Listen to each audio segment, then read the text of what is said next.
आज है जनवरी की 18 तारीख और दिन में बहुत अच्छी धूप निकल रही है। वो बात अलग है कि रात में बहुत ही ज़्यादा ठंडक हो रही है, जिसके कारण गुलाब को बहुत ही ज़्यादा प्रॉफिट हो रहा है। गुलाब मस्त ग्रो कर रहे हैं और साथ ही साथ अब इस मौसम में जब जनवरी फरवरी आती है तो प्लांट बेसल्स भी बहुत अच्छी निकालता है। प्लांट पर अच्छी ग्रोथ हो रही है और फ्लावरिंग भी कर रहा है।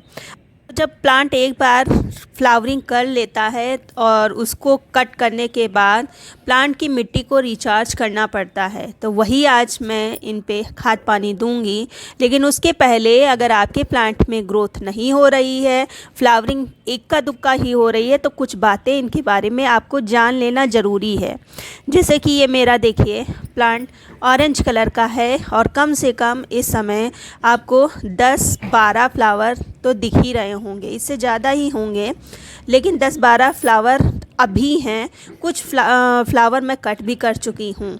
तो ये जो मौसम है ये बहुत ही अच्छी फ्लावरिंग का है और प्लांट की ग्रोथ का है। तो अगर आपके प्लांट में ग्रोथ नहीं हो रही है तो कुछ प्रॉब्लम है। साथ ही साथ मिनिएचर भी देखिए, मिनिएचर पर कितनी ये जो स्नो वाइट मिनिएचर है कितनी अच्छी फ्लावरिंग हो रही है। और इधर रेड कलर का मिनिएचर प्लांट है, ये भी बहुत अच्छी फ्लावरिंग कर रहा है। तो अगर आपके पास रोज़ प्लांट जो हाइब्रिड वाले होते हैं, ग्राफ्टेड होते हैं, वो नहीं चलते हैं, तो ये ऑप्शन आपके लिए बहुत अच्छा है। स्टार्टिंग आपको इन्हीं मिनिएचर से करना चाहिए। इजी टू केयर हैं और बहुत अच्छी फ्लावरिंग भी करते हैं। साथ ही साथ जो छोटा प्लांट जो मैंने अभी दिसंबर में ख़रीदे हैं उन पे भी ग्रोथ अच्छी चल रही है। दिसंबर में बहुत ज़्यादा स्टार्टिंग जनवरी में बहुत ज़्यादा ठंड थी, धूप नहीं निकल रही थी, तो स्लो है ग्रोथ, लेकिन ग्रोथ हो रही है, अब स्टार्ट हो गई है।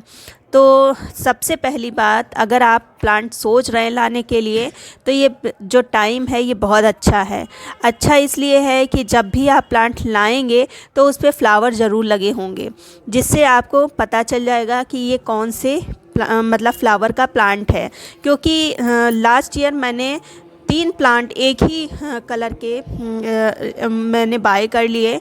जो आब्रा का डाबरा होता है वो 3 प्लांट मेरे पास हो गए हैं। तो ऐसी गलती आप नहीं करेंगे जब आप इस मौसम में लाएंगे, तो आप ला सकते हैं। नए प्लांट में लगाते समय 1-2 दिन के बाद मैं 1261 और जो ह्यूमिक एसिड होती है उसका प्रयोग करती हूँ, जिससे प्लांट बहुत जल्दी उड़ जाता है। फिर अगर आपका पुराना प्लांट है और ग्रोथ नहीं कर रहा है तो इस मौसम में आप उसकी रिपोर्टिंग कर दीजिए, अच्छी मिट्टी के साथ लगाइए। हो सकता है मिट्टी आपकी अच्छी ना हो, इसलिए उसकी रूट अच्छे से ग्रोथ ना कर रही हो। अब ये वाला मेरा प्लांट देखिए, ये मेरा आब्रा का डाबरा है, जो मैंने एक ही आईडी की 3 प्लांट मेरे पास आ गए हैं, उसमें से एक ये है। 2 तो अच्छे से फ्लावरिंग कर रहे हैं, लेकिन एक ये देखिए, इसमें जो नई एक बार ये फ्लावरिंग कर चुका है, कम से कम 10-12 फ्लावर इस पे आए थे, और जब दूसरी बार आया है तो कुछ तो फ्लावर आ रहे हैं, लेकिन कई जगह से जो नई ग्रोथ है वो आगे बढ़ नहीं रही है, तुरंत बड में कन्वर्ट हो रहा है। तो इसका मतलब इसकी जो प्लांट की रूट है वो भर चुकी है। तो ये प्लांट रूट बाउंड हो गया है, रूट प्रूनिंग मांग रहा है। तो इस समय मैं रूट प्रूनिंग तो नहीं करूँगी। अब देखिए खुद ही, ये जहाँ से कट किया था तो जो नई ग्रोथ आई है उसमें ऊपर कलियाँ विजिबल हो रही हैं, जबकि नई ग्रोथ थोड़ी सी बढ़नी चाहिए और फिर उसमें कलियाँ आती हैं। लेकिन ये तब होता है जब प्लांट की रूट पॉट में भर जाती है। तो अब हम इस पे ऊपर की मिट्टी हटा के कुछ इस पे न्यूट्रिएंट डालेंगे, जिससे ये जो ग्रोथ है थोड़ा सा आगे बढ़ सके। कभी कभी न्यूट्रिएंट की कमी के कारण भी ये ऐसा होता है कि ग्रोथ आगे बढ़ नहीं पाती है।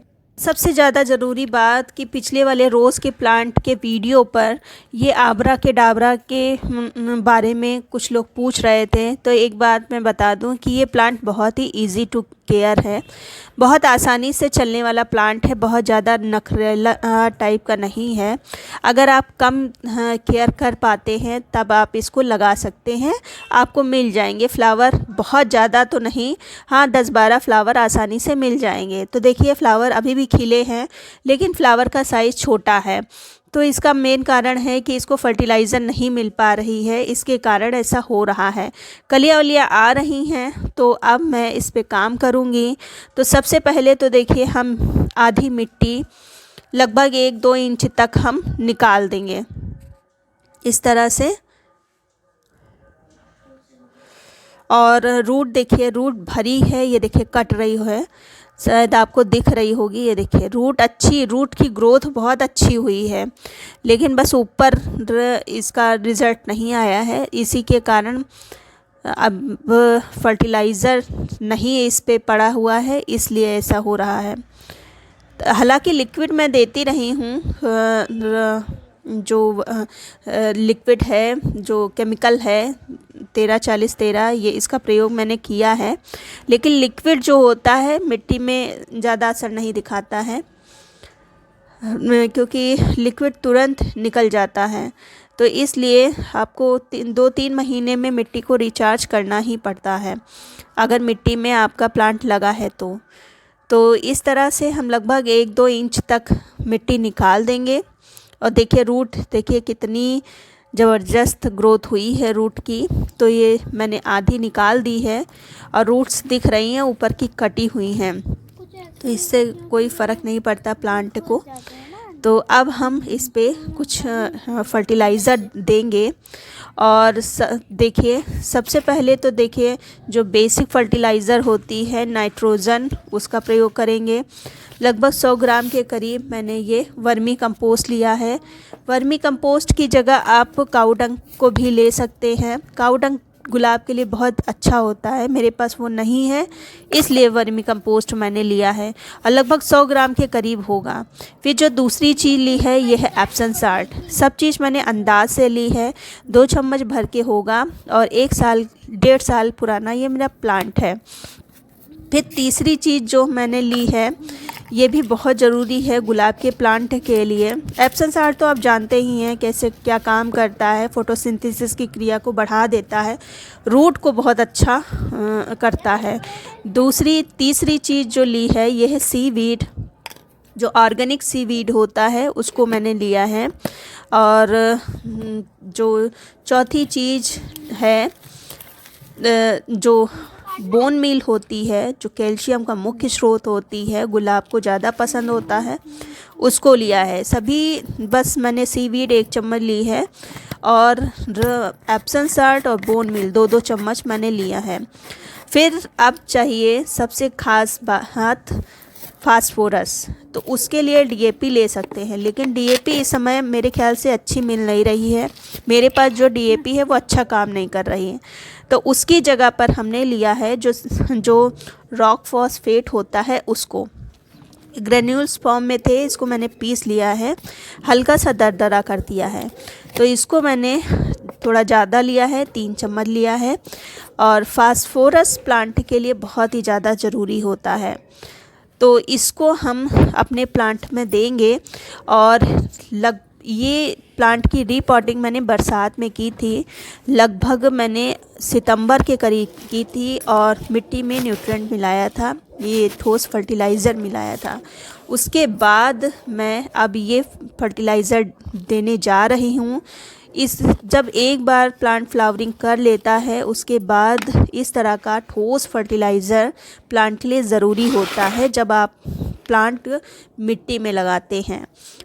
तो वैसे भी रोज़ हैवी फीडर होता है, थोड़ी बहुत फर्टिलाइज़र से इसका काम नहीं चलता है।